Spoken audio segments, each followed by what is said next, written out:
Good afternoon viewers. Dito ako ngayon sa Laot. Bali pang 5 araw ko nito dito sa aking long line fishing. Sa ngayon, sa awa ng Diyos, maganda ang panahon. Bali itong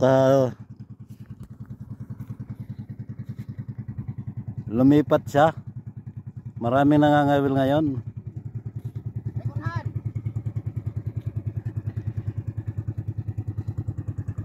Lumipat siya kasi magkakatabi kami.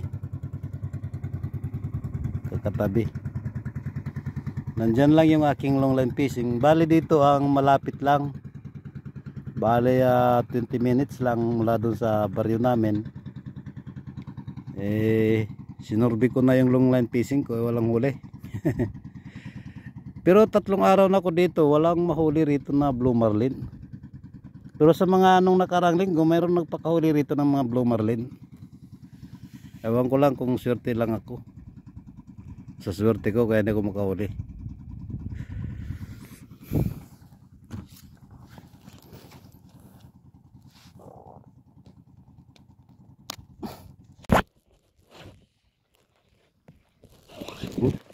Ang daming ang daming tulingan.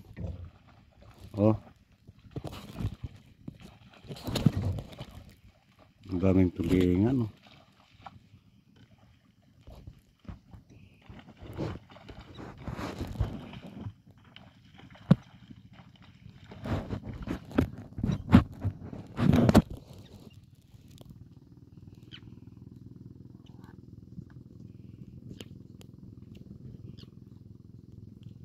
Lumubog na yung mga tulingan.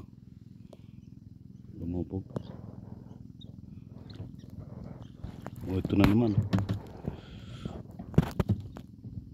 Marami kasi malilit na isda ngayon.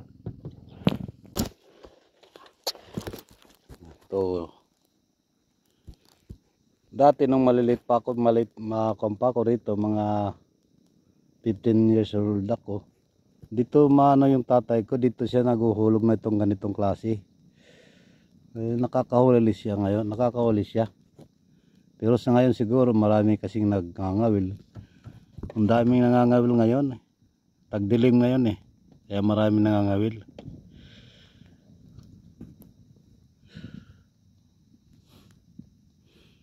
Bali lang ito, 20 minutes mula dun sa baryo namin. Wala pa akong huli na blue marlin. Baka siguro ito sa panahon.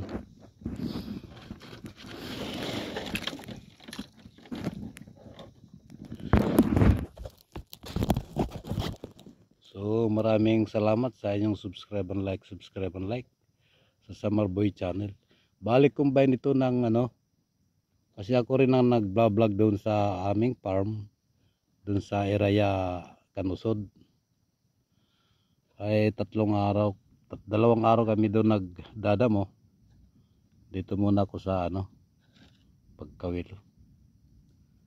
So maraming salamat ulit sa inyong subscribe and like sa Samarboy channel. Thank you for watching.